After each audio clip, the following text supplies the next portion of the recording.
Assalamualaikum warahmatullahi taala wabarakatuh.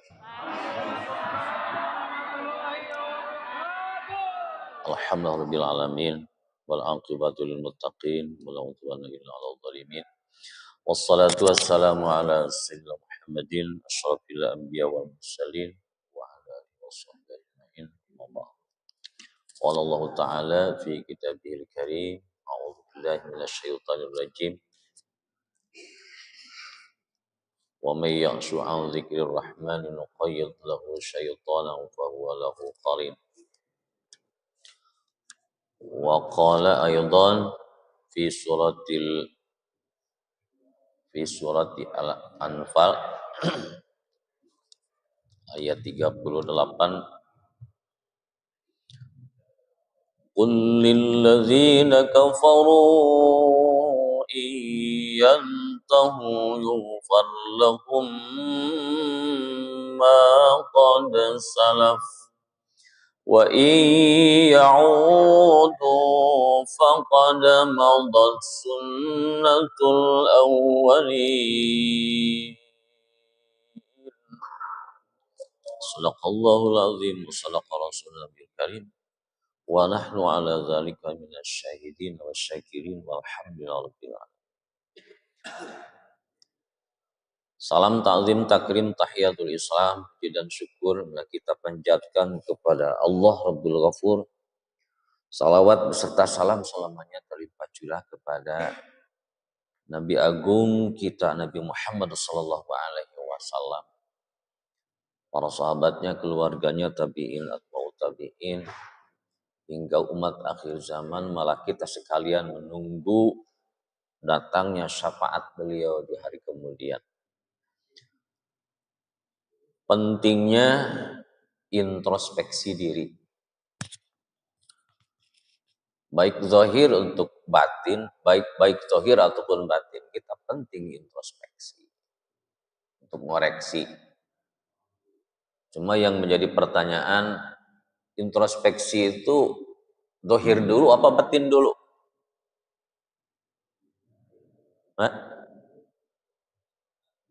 Yang benar, untuk introspeksi luar dulu, dalam dulu.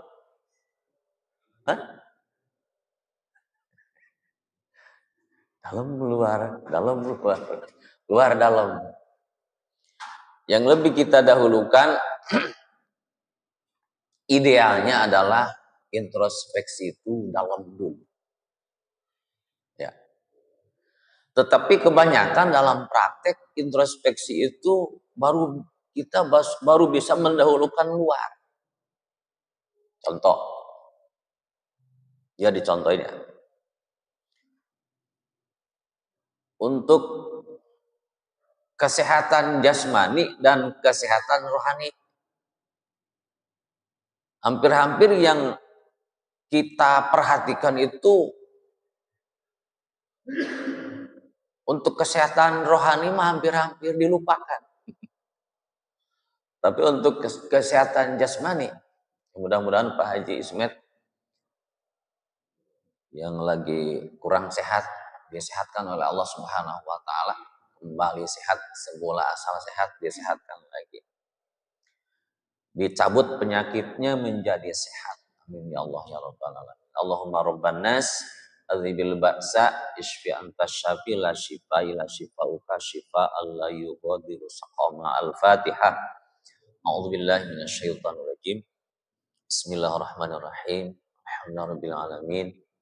Ar-Rahmanir Rahim, Maliki Yaumiddin. Iyyaka na'budu wa iyyaka nasta'in. Ihdinas siratal mustaqim. Shiratal ladzina an'amta 'alaihim ghairil maghdubi 'alaihim waladdallin. Rabbighfir lana wa liwalidayna. Untuk mengintrospeksi kesehatan juga penting. Jaga makan, jaga tidur, jaga pergaulan, jangan sampai banyak masuk angin. Itu kan. Alhamdulillah si orang yang disiplin memperhatikan tentang kesehatan ya sehat. Tapi kalau orang yang kurang disiplin, kurang peduli memperhatikan kesehatan, ya begitulah masih muda udah pada sakit-sakit repot. Tetapi kalau orang yang benar-benar memperhatikan untuk kesehatan zahir, di sini alhamdulillah sudah masih banyak yang usia 70-an, 65, bahkan ada yang usia 75, 80. Pak Haji usia 80-an. Belum. Tuh. Itu kan termasuk bisa menjaga kesehatan. Di antaranya introspeksi yang dimaksud yang akan dibahas di sini adalah untuk menengok, untuk memeriksa, mendeteksi ke dalam. Dikarenakan pada hakikatnya kita ini mau mencari kebahagiaan dunia akhirat dan mau mencari keselamatan dunia akhirat. Ideal-idealnya Rabbana atina fid dunya hasanah wa fil akhirati hasanah wa qina azabannar. Kita memohon kepada Allah, ya Tuhan kami, berikanlah kebaikan dunia akhirat. Kebaikan kepada kami dunia dan akhirat. Mudah-mudahan baik di dunia, jujur di dunia, lulus di dunia, dan mudah-mudahan baik, lulus, jujur, selamat di akhirat. Sukses di dunia dan sukses di akhirat. Itu ideal harapan kita, harapan umum, harapan orang banyak. Walaupun pada dasarnya ada sih banyak orang yang cuma selamat di dunia, celaka di akhirat. Atau sebaliknya, melangsak di dunia, sementara di akhiratnya bahagia. Bapak-bapak kan kalau disuruh milih, mending bahagia di dunia, celaka akhirat, atau mending celaka di dunia, bahagia di akhirat. Kan Pak, tuh kan jawabannya pasti bapak-bapak, ya bahagia dunia akhirat. Itu kan ideal itu. Harapan bersama sesuai Al-Qur'an. Rabbana atina fid dunya hasanah wa fil akhirati hasanatan wa qina azabannar. Itu yang kita tengok. Mudah-mudahan kita selamat dunia, selamat akhirat. Nah, yang harus kita koreksi itu, yang harus kita introspeksi itu apa saja. Kemudian akidah, ya akidah, tengok akidah kita lurus apa bengkok. Akidah kita menyelamatkan atau mencelakakan. Akidah kita selamat atau sesat. Yang kedua, ubudiyah. Ibadah kita udah benar belum? Wudhu kita udah benar belum? Sholat kita sudah gimana? Ngaji kita duduk detik ini di masjid ini bagaimana? Ikhlas apa enggak? Untuk apa maksudnya? Mencari ilmu apa mencari apa? Introspeksi, tengok. Supaya semuanya menjadi satu harapan untuk kita bahagia di dunia dan akhirat. supaya kita menjadi hamba yang betul-betul diridhoi Allah Subhanahu wa taala, mendapat kebahagiaan di dunia, mendapat kebahagiaan di akhirat. Dispesifikkan, lebih didalamkan bahwa ada bahasa bapak-bapak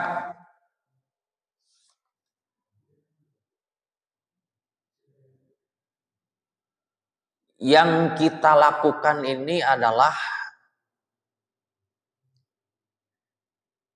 yang kita tapakuri bersama, yang harus kita tengok bersama ke dalam dan keluar, bahwa kita ini apa, siapa saya ini, siapa?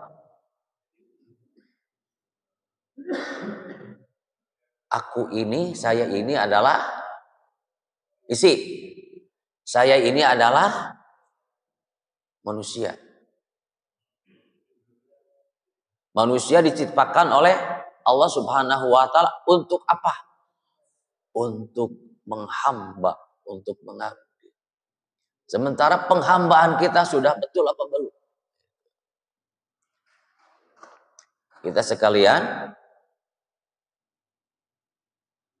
yang kita kejar, yang kita lakukan adalah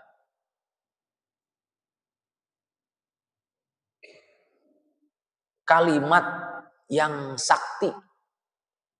Ada satu kalimat atau ada rangkaian kalimat yang sakti. Saktinya bahkan sakti mandraguna. Apa? Yaitu kalimatut thayyibah.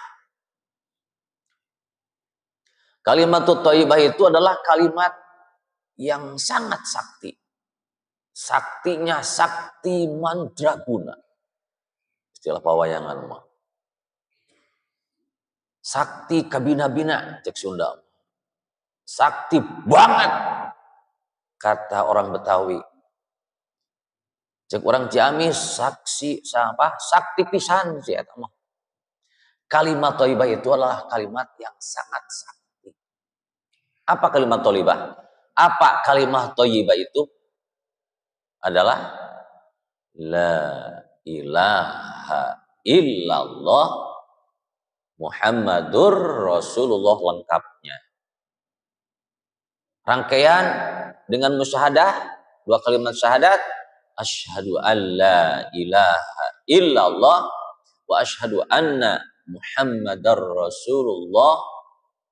Lebih ringkas cuma kalimat la ilaha illallah. Lebih ringkas lagi cuma lafaz Allah. Lebih ringkas lagi cuma domir hu. Itu sudah terkurung tuh. Sudah tercover semuanya, sudah termasuk disebut hu, itu thayyibah, kalimat thayyibah. Baik dengan lisan jadi isim domir. Kalau diucapkan dengan lisanul qalbi, domirhu itu menjadi ismu zat. Dalam ajaran thariqah. Dalam hati, hu, sudah ismu zat. Menyebut nama zat Allah.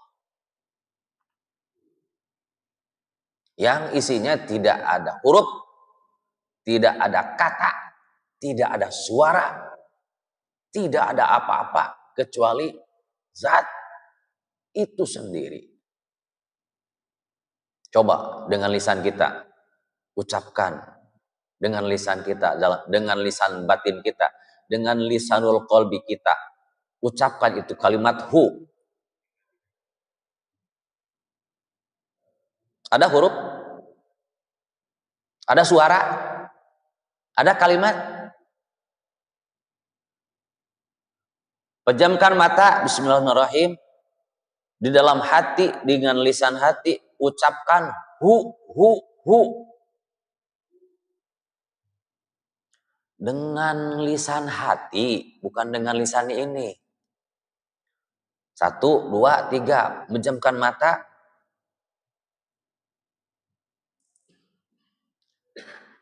Ada suara enggak? Ada huruf enggak? La harfa wala sauta. Tidak ada huruf, tidak ada suara. Itulah ismul zat. Itulah nama zat. Nuktahnya itu adalah titik ba. Titik ba. Titik spot. Bi kana ma kana wa bi yakunu ma yakunu. Itulah kalimat thayyibah yang asli, yang sakti itu. Saking sakti-saktinya kalimat thayyibah itu, Pak, introspeksi. Sudahkah kita mampu mengucapkan 2 kalimat thayyibah? Mengucapkan kalimat thayyibah dengan memenuhi syarat ilmu atau belum? Kesaktian kalimat thayyibah yang pertama adalah basisnya ilmu. Seluruh ilmu basisnya adalah di kalimat thayyibah. Nih, malahan diciptakan surga oleh Allah Subhanahu wa taala semata-mata hanya dikhususkan untuk orang yang mengucapkan 2 kalimat thayyibah. Sekali lagi, Allah menciptakan surga yang begitu indah, yang begitu hebat. La udhun sami'at wala khatari bi qalbi basharin. Tidak sampai bisa dibayangkan dengan bayangan tinjauan mata, dengaran telinga, dan bayangan hati.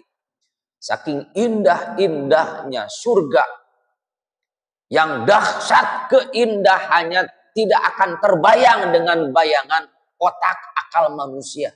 Kenapa? Kalau akal otak manusia diciptakan oleh Allah Subhanahu wa taala dalam satu posisi kenikmatan, yang sementara nikmat 100 nikmat yang diturunkan oleh Allah Subhanahu wa taala dipakai untuk bersama-sama 1 dari 100. Sisanya berapa? 99 nikmat yang bakal diberikan di akhirat, di surganya Allah. Mana bisa terbayang dengan akal yang 1%. Gak bakal kejangkau. Oke? Yang ada juga kita yang 1% ini untuk mengoreksi, untuk mengintrospeksi diri kita sendiri, gak kejangkau. Bapak-bapak, isi hati kita yang sebenarnya ada berapa? Apa saja yang ada di dalaman kita, apa saja? Yuk.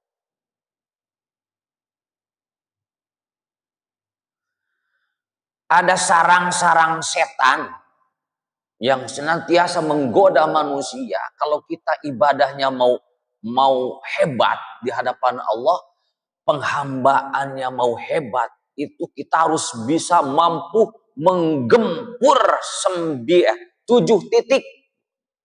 7 titik sarang setan di dalam jiwa kita. Pak, Bapak, mau tahu? Mau tahu? Mau tahu aja atau apa mau tahu banget? Ya, si Bapak mah kalau mau tahu anget. Nah, mau biasa-biasa baik. Ada 7 titik sarang setan. Namanya latifah.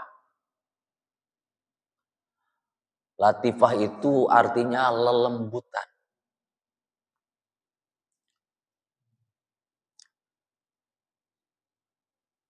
Kalau kita ingat tadi masih ini Ini ingatkan saya bahwa pembahasan itu bahwa kalimat thayyibah itu kalimat sakti, tapi istitrad dulu.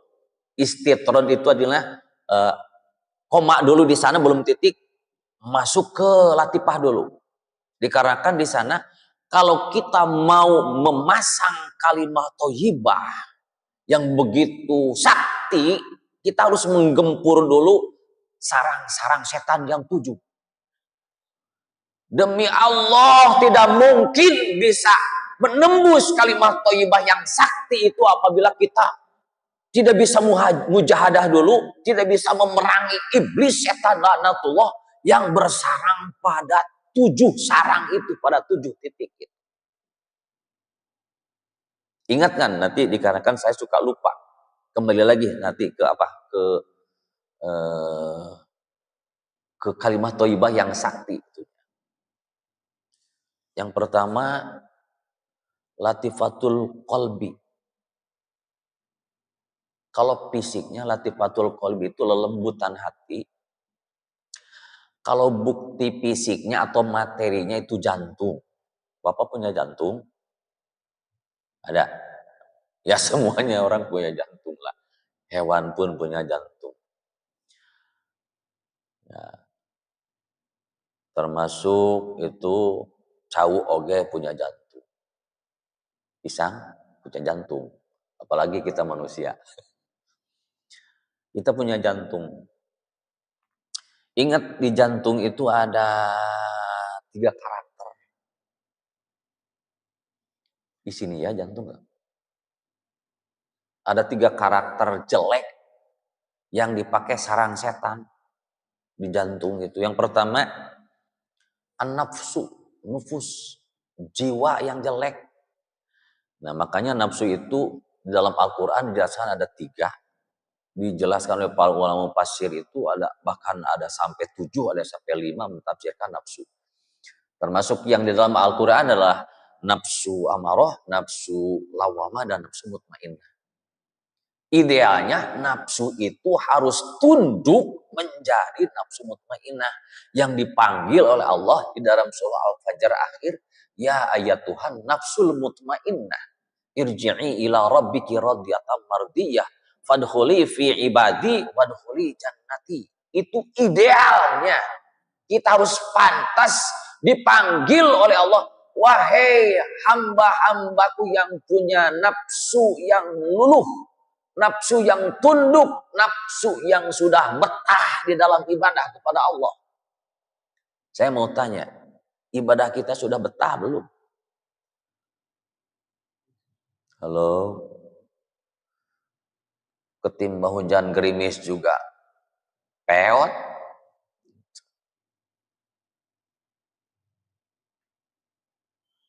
Kalau nafsu mutmainnah mah tiada hujan, tiada angin, tiada gelap, tiada apa pokoknya. Laju terus. Itu kalau yang sudah punya nafsu mutmainnah kayak gitu. Kalau yang masih punya nafsu lawamah, lawam. Ya kayak ke bawah angin gitu. Kayak pohon awi, pohon bambu, itu daun bambu ketebak angin. Ada angin dari barat menuju ke timur, ikut ke timur. Di timur ketebak angin barat, ke barat. Gitu. Bagaimana pengaruh orang banyak. Orang lagi viral-viralnya ngejelek-jelekin si anu, ikut menjelek-jelekin.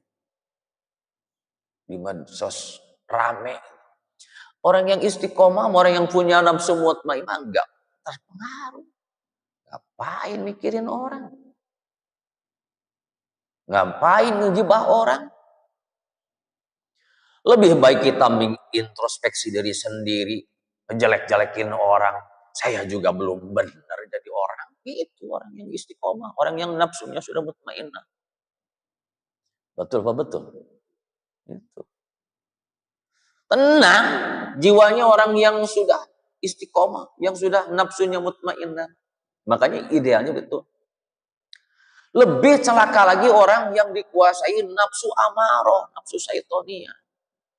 Nah itu harus digempur. Nafsu mutmainnahnya, ya, nafsu amaroh, nafsu lawamanya digempur, harus menjadi nafsu mutmainnah. Yang kedua, syaiton. Nafsu dan setan itu terpisah. Bahkan yang lebih mendominasi ruhani, isi jantung kita itu nafsu, sebetulnya bukan setan. Kalau setan mah cuma menggoda di awal-awal setan. Itu tuh ketika sholat namanya setan walhan. Awal takbiratul ihram, Allahu Akbar, setan. Ingat-ingat tuh tadi kamu pernah melihat sesuatu, pernah terjadi sesuatu. Ingat itu dalam hadis. Leok itu pikiran setan, pikiran kita dibujuk-bujuk dengan setan. Apapun yang merupakan apa saja. Leok. Nah, kita jangan ikut-ikutan kepada godaan setan. Kapan kita lagi sholat begitu takbiratul ihram kan harus fokus untuk belajar khusyuk kita kan, setiap huruf yang dibaca dari mulai takbiratul ihram dibaca dengan lisan, jangan hilang dari hati. Allahu Akbar. Kalau mau dibaca doa iftitah, wajjahtu wajhiya lillazi, itu jangan hilang satu huruf pun dari hati. Jangan ada yang hilang. Harus diabsen satu persatu huruf di dalam hati. Cuman kita hampir-hampir nggak bakal lulus. Dan kecuali Rasulullah yang lulus kehadiran hatinya itu. Kita mah ngotak-ngotak untung-untungan. Makanya untung yang sholat berjamaah. Untung sekali orang yang sholat berjamaah. Bisa saling. Sholat berjamaah itu diantaranya bisa saling membantu, bisa saling melengkapi antara satu sama lain. Si Mahmud sebagai imam khusyuknya cuma 20% umpamanya. Tetapi ada sementara orang tua yang hadirnya khusyuknya 40%, yang ini 60%, yang ini. Jadi dicampur, kalau dari orang banyak, ya semuanya jadi 100%. Dikarenakan dicampurkan, dijamaahkan, barang-barang kita saling melengkapi. Idealnya mah imam yang harus lebih baik daripada makmum, idealnya. Harus menjadi suri tauladan, imam mah harus yang minimal 75% kehusuannya. Jangan kayak si Mahmud mah ngapain? Jadi imam juga belum mengenai syarat kayaknya gitu. Nah, jadi makmum untung. Limadza yusammal imam liyutamma bil makmum. Kenapa dinamakan itu imam atau apa yang disebut itu imam? Imam itu adalah untuk menyempurnakan kekurangan makmum. Berarti imam itu harus lebih hebat daripada makmum. Dikarenakan posisinya menyempurnakan kekurangan makmum. Contoh, sampai-sampai ada yang termasuk man adrokar ruk'u faqad adrokar roka'ah. Barang siapa yang sholat beserta imam, begitu dia datang sudah menemukan ruku, datang itu makmum, langsung takbiratul ihram, Allahu Akbar. Walaupun tidak baca apa-apa, tidak baca bismillah pun tidak dibaca, langsung sujud mengikuti imam, cukup sah asal menemukan ruku. Walaupun di rukunya tidak membaca Subhana rabbiyal azim, cukup ikut ruku. Hadisnya hadis sahih, cukup itu sholatnya. Dikarenakan apa? Al imam liutamma bihi, ada makmum yang tadi sudah membaca sempurna di awal. Gitu di antaranya. Hadisnya hadis sahih. Man adrokar ruku faqad adrokar rakaat. Yang disebut istilah rokaat itu adalah dari ruku. Maghrib 3 rokaat, berarti 3 kali ruku. Kalau menemukan ruku, ingat itu menemukan rakaat. Kalau kita jadi masbuk, sudah nyampak imam sedang sujud, tidak menemukan ruku, itu jangan dihitung rokaat. Harus ditambah nanti dikarenakan tidak menemukan ruku. Atau jangan ini, menemukannya kita berjamaah itu jadi masbuk di iktidal. Sami Allahu liman hamidah. Berarti udah kelewat ruku. Jangan mentang-mentang ikut berdiri. Terus nanti dihitung rokaat. Ingat, tidak ikut ruku tadi di awal. Jangan dihitung rokaat. Gitu. Kok jadi mengkol ke sananya? Dari mana mulainya itu? Latifatul qalbi. Isinya nafsu, setan. Yang paling heran posisi ini ya hubud dunia, cinta dunia itu ada di jantung.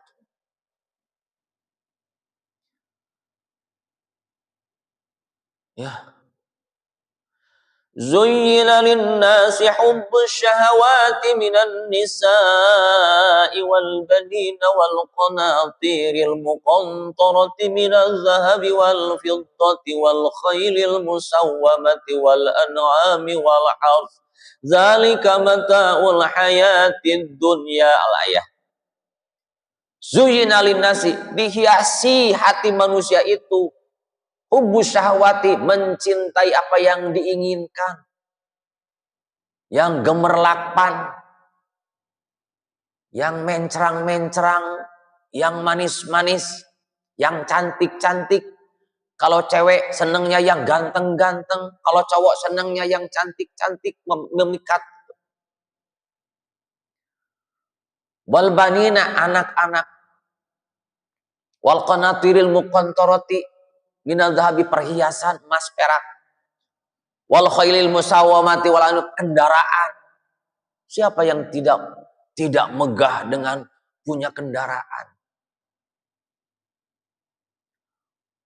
Walaupun sudah kurang dipakai dikarenakan sudah ada penyakit. Umpamanya itu bukan menyindir. Dengan kemampuan, dengan apa dan sebagainya. Megah lah, punya perhiasan, punya cewek cantik. Saya sendiri senang punya cewek cantik. Alhamdulillah. Istri saya tercantik sedunia. Alhamdulillah. Ayo, pancing dulu supaya. Waalaikumsalam warahmatullahi wabarakatuh. Nah, mumpung kepikiran tanyakan. Nanti berlupa.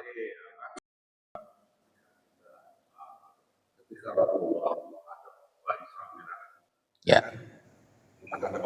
Menghadap Allah.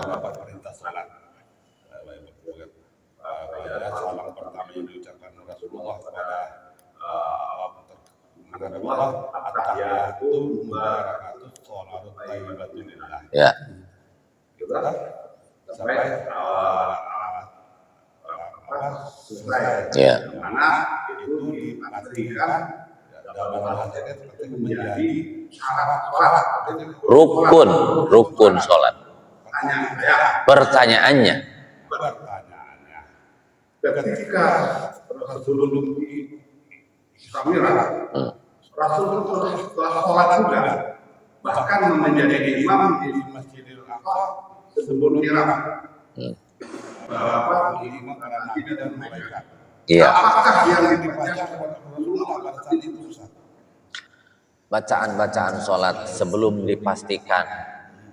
Jawabannya adalah sebelum dipastikan dengan bacaan-bacaan ajaran sholat yang diajarkan oleh malaikat Jibril alaihi salam kepada Nabi Muhammad sallallahu alaihi wasallam, memang setelah Isra Mi'raj. Kalau sebelum Isra Mi'raj, yaitu bacaan-bacaannya cuma kalimat-kalimat zikrullah. Kalimat-kalimat thayyibah itu, kalimat-kalimat zikrullah itu. Justru kalimatnya cuma dalam dalam umum-umumnya kalimat tasbih, tahmid, takbir, tahlil, subhanallah, walhamdulillah, wala ilaha illallah, wallahu akbar, wala haula wala quwata illa billahil aliyil azim. Yang utama apabila kita baca setelah sholat itu yang paling utama. Bacaan yang paling utama di luar sholat adalah kalimat itu. Subhanallah, walhamdulillah, wala ilaha illallah, wallahu akbar, wala haula wala quwata illa billahil aliyil azim, astagfirullahal azim, Allahumma sholli ala sayyidina Muhammad. Berapa itu? Cuma segitu. Subhanallah, walhamdulillah, la ilaha illallah, Allahu akbar, la haula wala quwata illa billahil azim, astagfirullahalazim, Allahumma sholli ala sayyidina Muhammad. 7 kalimat yang paling apanya? Yang paling pokoknya dalam bacaan. Ya, baru kita wiridan, tidak ada yang lebih utama daripada kalimat-kalimat itu. Ya. Cuman afdhaluz zikri fa'lam annahu la ilaha illallah. Kalimat yang paling afdol diucapkan adalah kalimat thayyibah, la ilaha illallah. Itu jawabannya. Jadi kalimat-kalimat thayyibah yang dibacanya itu. Setelah Isra Mi'raj, Nabi Muhammad dilatih, diajar oleh malaikat Jibril untuk bacaan-bacaan sholat, yaitu doa iftitah, Al-Fatihah, bacaan ruku, bacaan i'tidal, dan seterusnya. Ya. Iya. Berkali-kali atau sampai 3 kali Rasul mengucapkan salam, Allah tidak menjawab. Iya. Dikarenakan tidak sama Jibril, at-tahiyatu mubarakatuh sholawat thayyibatulillah, baru Allah menjawab assalamualaikum. Kan itu kata malaikat Jibril, hei Muhammad, jangan mengucapkan assalamualaikum kepada Allah, itu bukan levelnya. Level assalamualaikum untuk kita makhluk. Untuk makhluk kepada makhluk lagi itu assalamualaikum. Kan dia makhluk yang menciptakan masa dengan asal artinya semoga kau selamat, kan nggak level.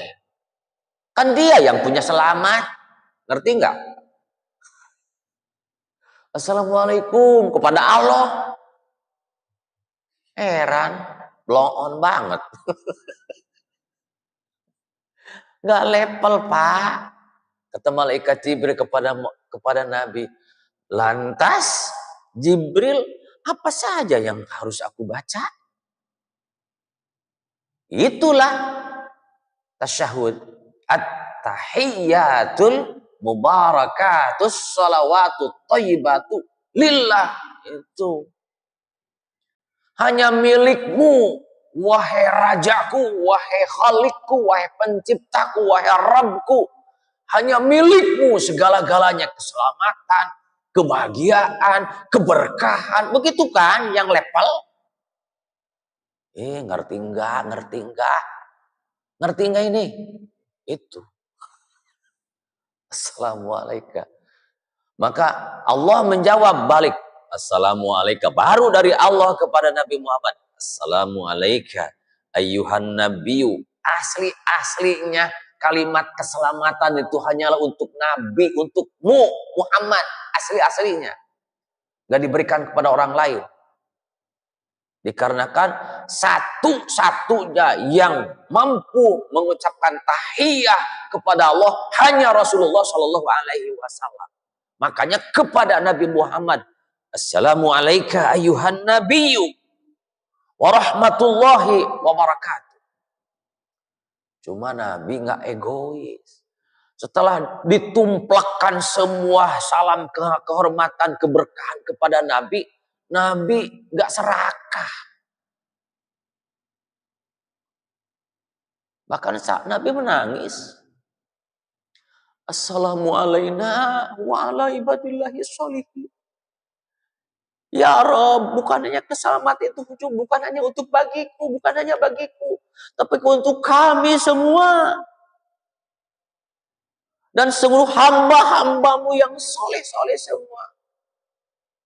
Jadi makanya Nabi itu inna arsalnaka illa rahmatan lil alamin. Sesungguhnya kami utus kaum Muhammad cuma hanya menjadi rahmat untuk seluruh alam. Rahmat Allah lah yang diberikan kepada kita dari sayangnya Allah, cintanya Allah kepada kekasihnya Habibana wa Nabiyana Muhammad sallallahu alaihi wasallam. Disambungkannya dengan kalimat thayyibah la ilaha illallah Muhammadur Rasulullah. Makanya ketika tasahud dilanjutkan assalamu alayna wa ala ibadiyas sholihin, ditajukan dengan syahadat asyhadu an la ilaha illallah. Siapa yang mengucapkan dua kalimat syahadat itu? Allah, Nabi Muhammad, dan seluruh para malaikat itu mengucapkan dua kalimat syahadat. Kecuali Allah maksudnya. Kecuali Allah, Kangjeng Nabi Muhammad dan seluruh para malaikat langit bumi mengucapkan asyhadu an la ilaha illallah wa asyhadu anna Muhammadar Rasulullah. Itulah kalimat thayyibah. Latifah yang kedua adalah latifatur ruh. Latifatur ruh itu materinya atau bentuk fisiknya, barang fisiknya itu paru-paru. Semua punya paru.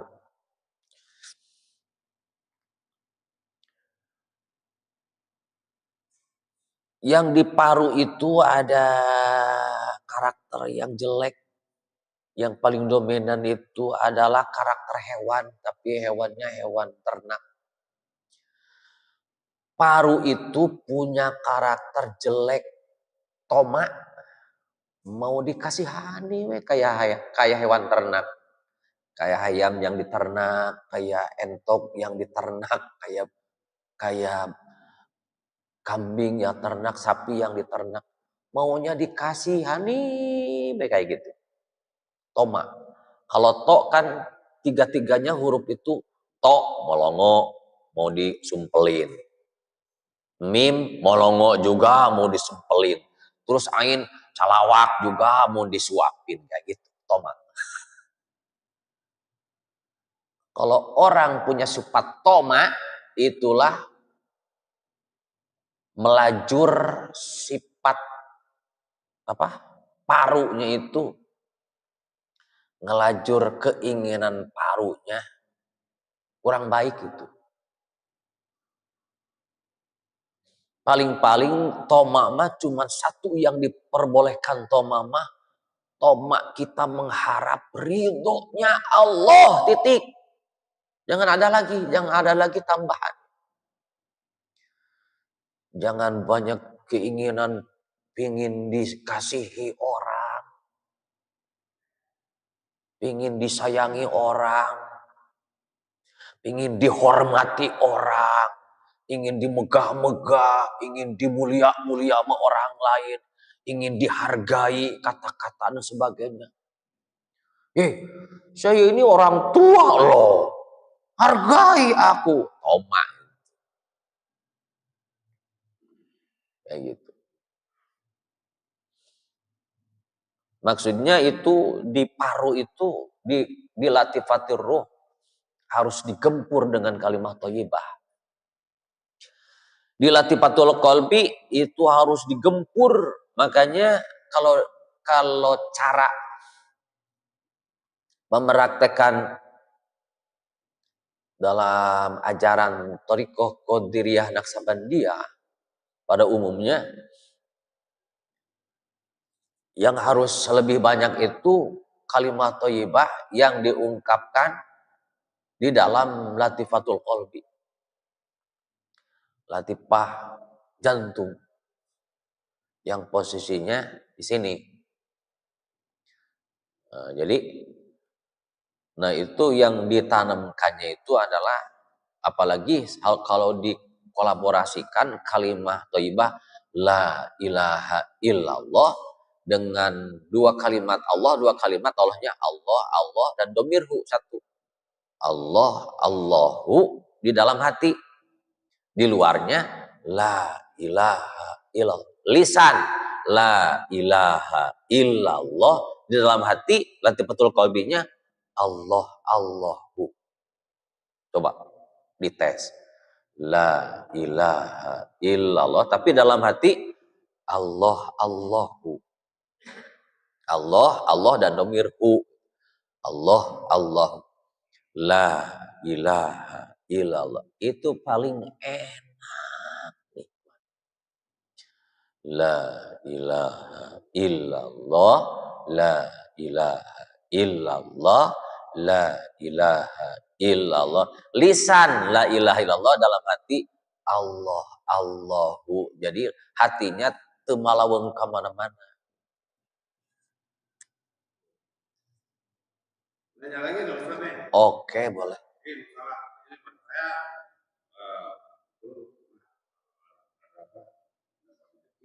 diajak kan dulu takin gitu. Ya. Talqin umum, talqin khusus. Talqin umum, talqin khusus karena ada dua.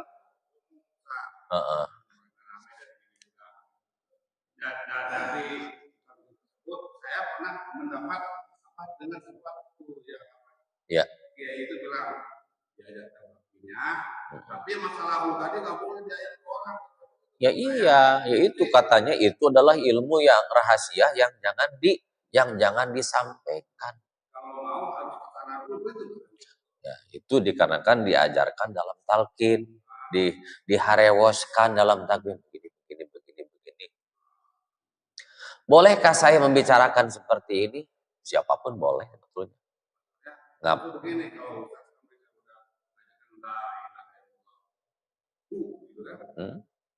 artinya bisa kita yang lain bisa kita juga. Ya, bukan kalimat, bahasanya bukan talqin juga, bukan ijazah.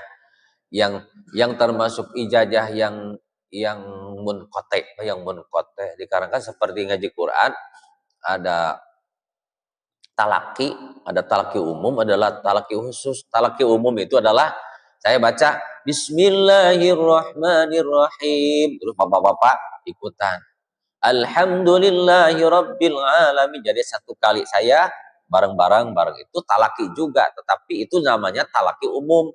Kalau talaki khusus adalah justru sebaliknya, bapak yang ngaji, saya yang komentari. Itu Farijal yang ngaji Qur'annya.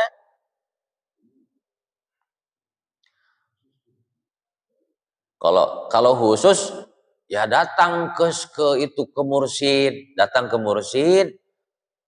kita yang minta, bukan ada paksaan dan sebagainya, kita yang minta. Bahkan kadang-kadang yang udah datang ke mursyid, oh kamu belum bisa, jangan belum waktunya, kadang-kadang belum diterima.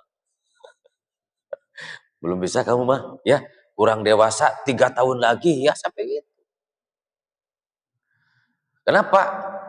Kamu mengharamkan, masih haram kamu buat. Saya mikir kok ditalkin masih haram. Ternyata dipikir-pikir dirasa-rasa, ya iyalah masih suka main kemana. Kan dikir yang 165 itu jangan kelewat setiap habis sholat. Loh, gitu. 165 setiap habis sholat.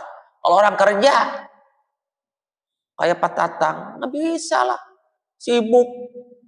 Nanti malah bikin apa? Kan itu kan namanya udah talqin itu wajib. Malah meninggalkan kewajiban. Malah jadi dosa. Kalau sudah talqin, ya sudah berjanji di hadapan mursyid. Makanya menurut saya mah jangan talqin lah, repot. Tapi yang penting mah kapan ada dapat doanya, kapan wal akhirina anhum. Siapapun yang mengambil pelajaran dari itu bisa. Kita mah ambil pelajaran keilmuan. Contoh dulu kan awal-awal metode Iqra itu adalah Kiai Haji As'ad Humam dari mana? Jogja. Metode Iqra. Wah, begitu datang itu kan mayoritas di Tasik mah kan NU, ditolak tuh dikarenakan datangnya dari Muhammadiyah. Sama seri we. Ya Allah, Rabbi, ini bodoh banget nih orang ini ilmu dari siapapun ilmu mah terima. Gitu. Udah iya, iya. Dari mana? Dari siapapun, dari manapun ilmu mah ambil yang baik. Ngapain? Kayak gitu. Sampai karena bukan golongan saya ataupun bukan kelompok saya tidak dianggap sebagai guru. Blow on banget. Ilmu mah dari siapapun ambil. Khuzil hikmah min ayyi wi'in kharajat. Ambillah kebaikan dari manapun datangnya. Yang baik-baik mah keluar dari bujur ayam pun endog mah telur mah ambil tolol. Kalau yang jelek-jelek keluar dari bujur bidadari, kalaupun ada bidadari yang sedang buang air, jangan diambil. Kodol mana on diambil tim bujur parawan. Buang yang jelek. Tapi ambil kebaikan walaupun dari manapun, dari siapapun datangnya. Kayak gitu. Maaf, saya suka keluar kalimat tolol kayak gitu. Itu saking apanya? Saking sayangnya gitu. Itu kalimat sayang saya gitu. Kalimat rasa kasih sayang saya seperti itu. Gitu. Keluar bahasa Tasiknya. Tasik juga kan tidak semuanya lemes. Dikarenakan memang manusia. Manusia kan bukan makhluk halus. Malaikat makhluk halus semua. Latifatul kolbi, latifatul ruh yang kedua, paru. Ada sifat toma. Buang tuh. Bagaimana? Digempur dengan kalimat thayyibah. Lebih enak-enaknya menggempur dengan kalimat thayyibah itu dengan dikrusir, dengan dikir sir, dengan dikir dalam hati.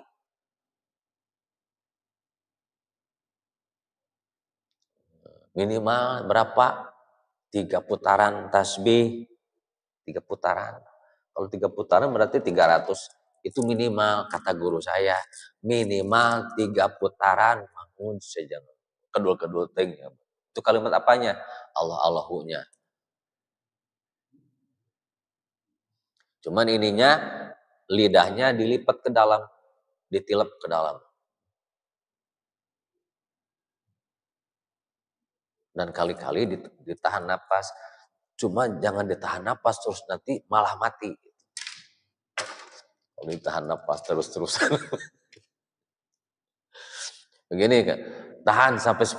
Allahu, Allahu 10 kayak gitu. Nyuruhnya kayak gitu. Untuk apa? Ya untuk mengeluarkan energi negatifnya itu. Pengobatan itu sebetulnya. Pengobatan rohani. Supaya rohani kita sehat. Yang ketiga latifatus sir. Yaitu liver. Hati. Jantung dengan hati beda ya. Posisinya di sebelah kanan. Yang suka ada penyakit liver. Itu di sana itu kenapa?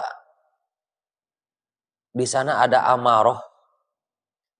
Sifatnya, karakternya adalah karakter hewan buas. Binatang buas. Kayak macan. Macan, singa. Nah, kalau orang jiwanya, ruhaninya, jiwanya, dirinya masih punya kayak binatang buas, pasti punya penyakit liver. Pasti. Dijamin. Dijamin pasti punya penyakit liver. Ingat-ingat tuh Pak Sidik, ingat-ingat. Ini guru saya ngomong, masa bohong gitu. Dan juga Rasulullah juga memberikan gambaran. Jadi ternyata orang yang suka terserang penyakit liver itu adalah orang yang garang jiwanya. sama orang lain. Galak. Ya terserah terjemahkan lah pokoknya.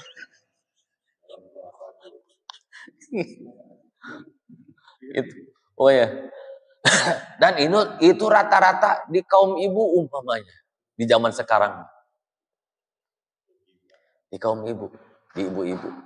Liver kayak umum-umumnya gitu. Bagaimana ngobatinya? Yaitu hilangkan rasa hewani itu, rasa hewan mau menyerang sama orang. Contoh seperti gini, saya ke Pak Rijal. Saya seneng banget sama Pak Rijal. Nah itu binatang buas. Begitu aja kayak gitu. Liver pasti itu kambuh. Jadi seharusnya kalau kita mau supaya liver kita sembuh, kepada siapapun nyayang. Mau ngapa-ngapain, biarin. Yang penting kita kepada orang lain jangan seperti itu. Dan ini semuanya termasuk saya potensial semuanya ini potensial. Punya potensi semua penyakit itu saya tidak menyorot ataupun menyalahkan siapapun. Ini dari Latifatul Qalbi, dari Patiru, dari itu semuanya. Ini potensial semuanya, ada potensinya. Kan ini ada di jiwa kita. Wah, si Ustadz Bang nyindiran bukan nyindir, ngaji itu bukan nyindir. Tapi sampai ada yang ngaji yang masalah, nggak mau lagi ngaji cuma nyindir baik aja Ustadz. Astagfirullahaladzim. Kan lagi ngaji. Latifatul khofi. Latifatul khofi itu limpa. Kita semuanya limpa. Karakternya munafik. Munafik itu tandanya ada 3. Idza hadasa kadzaba, dimana kalau ngomong selalu bohong. Wa idza akhlafa, wa idza wa'ada akhlafa, apabila janji selalu jalir, ingkar. Wa idza tumina khana, apabila diberikan amanat, khianat. Itu munafik. Itu penyakit limpa itu apabila berada pada jiwa kita, gempur dengan kalimat thayyibah. Kelihatan itu ciri munafik mah sudah viral, sudah jelas. 3 tanda orang munafik. Kalau bicara, orang yang bicaranya lagi bohong kelihatan matanya ke atas. Jadi kayak diulik-ulik gitu. Jadi waktu itu saya Bapak harus bisa menilai itu. Harus bisa mendeteksi, ini orang ini ngomongnya bohong.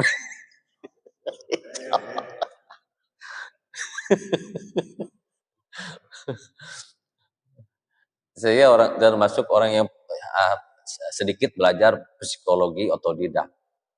Ya, kalau udah kedengaran kayak gitu, ya udah suka dengerin sama udah tinggalin aja. Kayak gitu. Hadasa kadzaba wa idza tumina khon wa idza wa'ada akhlafa, apabila berjanji, pokoknya poe Kemis saya bayar, dijamin.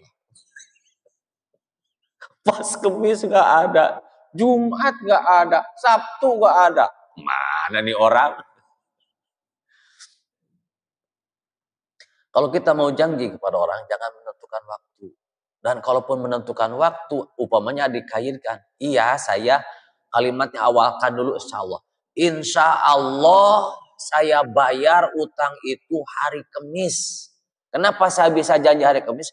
Karena kan ada orang yang punya utang kepada saya. Katanya Kamis subuh mau bayar ke saya katanya. Tapi ingat ya, kalau dia Kamis nggak bayar, berarti saya nggak bayar juga.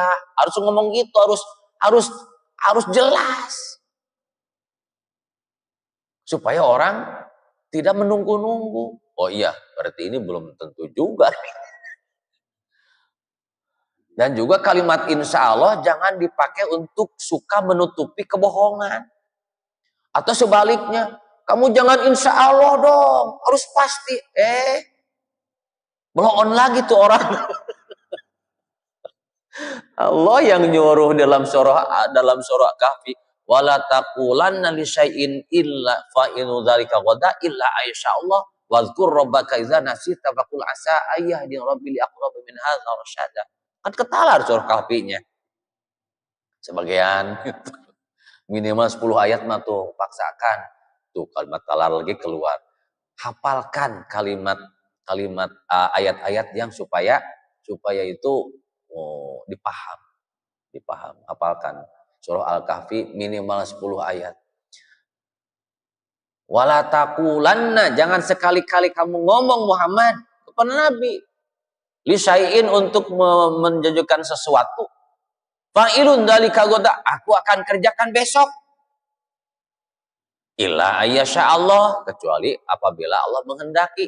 Maksudnya harus ngomong insya Allah, jangan saya kerjakan besok, jadi insya Allah dulu. Insya Allah akan saya kerjakan besok apabila saya sehat, apabila saya nggak ada apa. Dibumbui kayak gitu. Emang kita mau ngomong apa lagi selain daripada insya Allah? Jangan insya Allah dong, harus pasti. Nggak ada yang pasti, kan kita bukan Allah. Kan Allah yang memastikan. Tetap harus dibubuhi dengan kalimat insya Allah. Orang yang tidak ngomong pakai insya Allah itu salah. Bukan berarti orang yang pakai apa? Jadi kalimat insya Allah dipakai bubuh untuk apa? Untuk bohong. Kan ini lagi ngomongin ciri-ciri apa? Ciri-ciri munafik. Jangan sampai kalimat insya Allah sudah dipakai ciri oleh orang bohong tuh. Nauzubillah min dzalik. Wah, dia mah kalau mengucapkan insya Allah pasti bohong dia. Kalau gitu jangan. Udah ketebak dia mah. Bohong dia mah kalau insya Allah teh. Jangan sampai seperti itu. Dikarenakan dilihatnya dari kebiasaan bohongnya, maksudnya bukan dari kalimat insya Allahnya. Allahu Akbar. Yang ketiga munafik kecil, munafik. Maaf ya kalau tidak tamat semuanya dikarenakan banyak 7. Latifatun nafsi, latifatun natikoh, nafsi natikoh, otak, tulul amal, kelewasaan. Latifatul akhfa, latifatul akhfa itu empedu.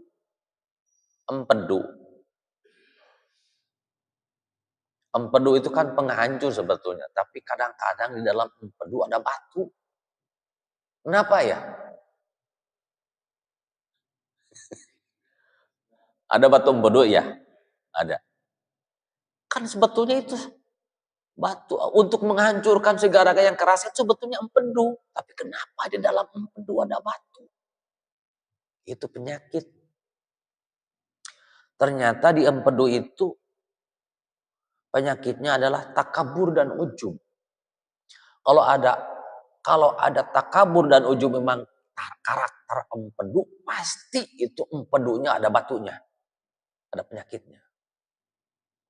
Kalau orang takabur berdegong, sombong banget tuh orang, pasti itu penyakitnya itu di empedu. Pasti. Masa Allah bohong? Masa Rasulullah bohong? Dan ini dijelaskan dari tibbur Rasul di dalam ilmu kedokteran Nabi Muhammad SAW. Subhanallah, subhanallah. Takabur dan ujub. Takabur itu kita gampang ngomongnya. Takabur itu apa? Kamu takabur apa? Takabur itu bahasa Arab takabur teh. Artinya raddul haq wa gomdun nas. Menolak kebenaran dan menghina orang. Suka meremehkan orang. Iya. Nah gitu, seperti itulah. Dan ternyata di sana itu Allah memberikan gambaran kepada kita bahwa untuk membalikan posisi daripada tu'izzu man tasya wa tudhillu man tasya'u biadikal khair. Tu'izzu man tasya, Allah memuliakan sekemauannya Allah, wa tudhillu, dan Allah menghinakan sekemauannya Allah.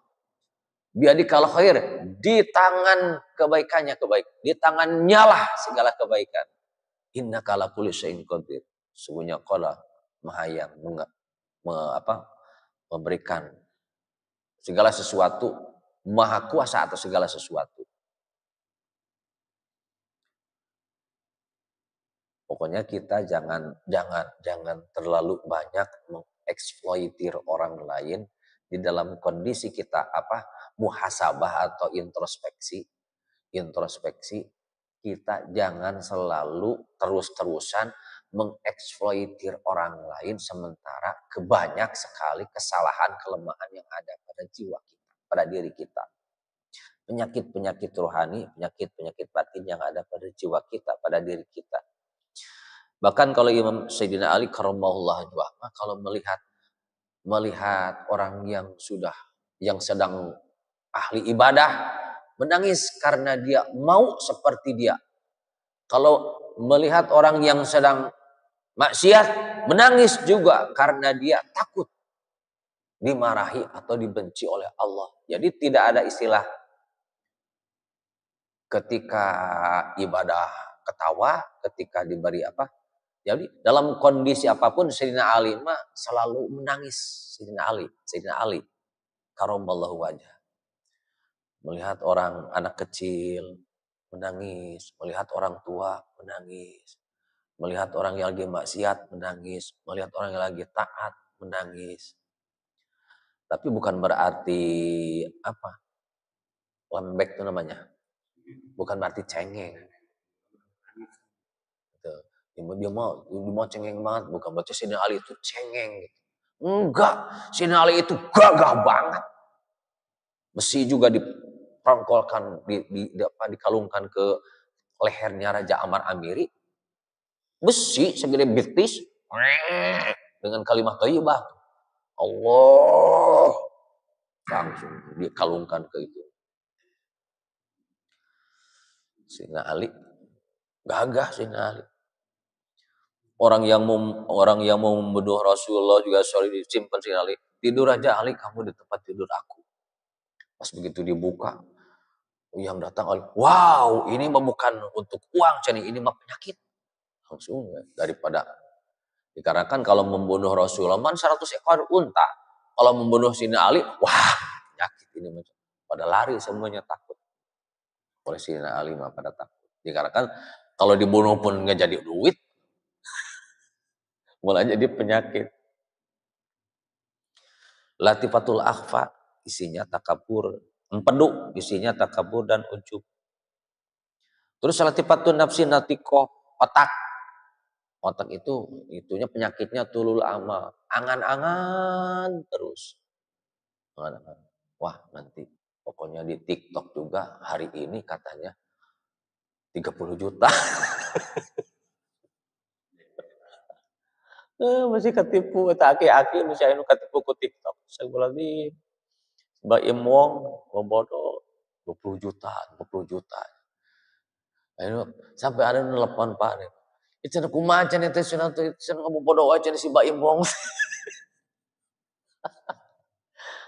Aduh, belagu itu konten itu si Mbak Imwong dan dibayar. Itu mah jangan supaya namanya konten perkara-perkara anu supaya menarik dikontenkan jadi uang, yang jadi uang mana perusahaan TikTok kayak gitu. Koreksi. Muhasabah, zahir batin kita. Apa? Latifatul akhfa. Apa? Sudah syuruk. Sudah duha.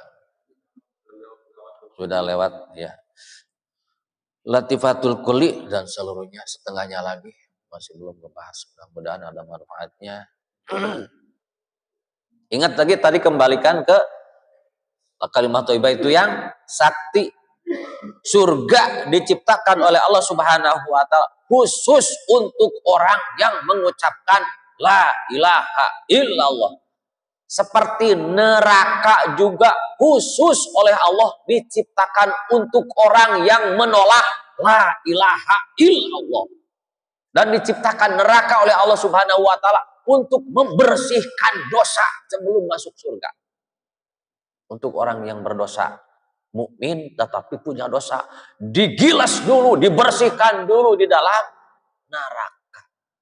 Sampai-sampai kalaupun ada sedikit biji zarroh kalimat thayyibah, asal ada kalimat sebiji zarroh kalimat thayyibah dalam hatinya, ada iman sebiji zarroh dalam hatinya, pasti bakal dimasukkan akhirnya ke dalam surga. Itu saktinya kalimat thayyibah. Sakti yang kedua diciptakan apa? Untuk melebur dosa.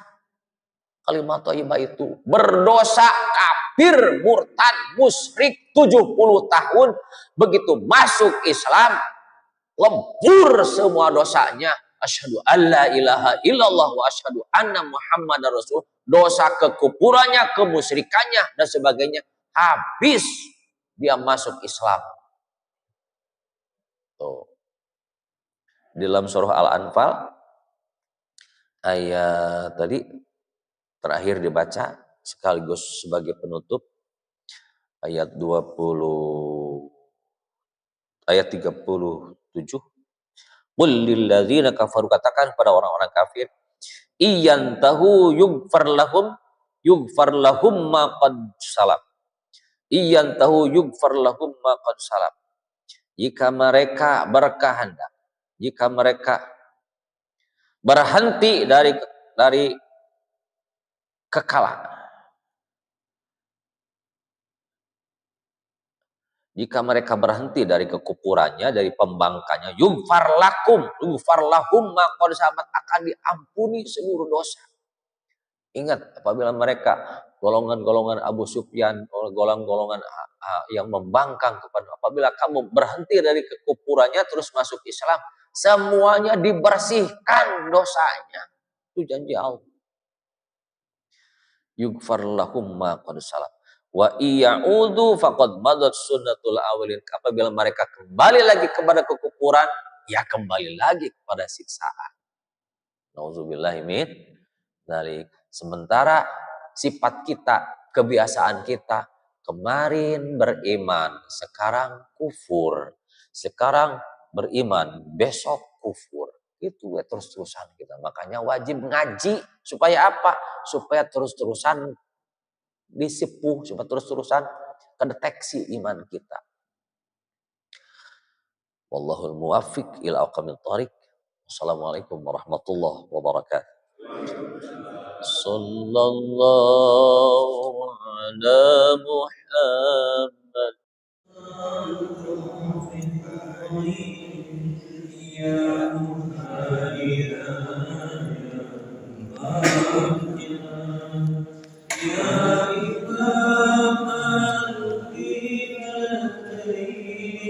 Allahumma salli wa sallim wa barik